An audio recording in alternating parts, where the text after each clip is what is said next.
Hello, it's Monday the 21st. I'm FxPlew and this is the market brief. So Hunt's autumn statement has come under a bit of fire. Many say that it will worsen the economic situation, and many opposition MPs have called it little more than a stealth raid on working people. For all the criticism though, there's been very little offered up by way of alternative policy, so for now at least, it looks like the best we've got. The latest employment and inflation figures underline a really big challenge facing the government right now, because while wage inflation is at the highest level since the 1980s, headline inflation is so high that in real terms, wages are still falling. In the market, sterling found some support from the autumn statement. We rose to about 120.30 against the dollar, and we topped out around 115.85 against the euro.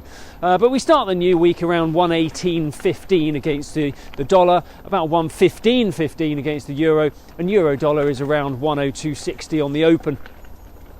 Over in the US, the Fed minutes are due out this week. The Fed has raised rates at every meeting since March, and Powell's policy has been focused on tackling inflation above everything else. There's plenty of speculation that the Fed may slow things to a 50 basis point rate hike in December, but chances are, until we see a significant fall in new job creation, they may continue to hike rates aggressively. The price of oil saw some pretty significant drops last week. That was driven by fears of a slowdown in China, and that managed to more than offset all the concerns that Russia will cut oil supplies in response to tighter EU sanctions. One to keep an eye on though, because if oil remains lower, it can only help pull headline inflation back further and faster.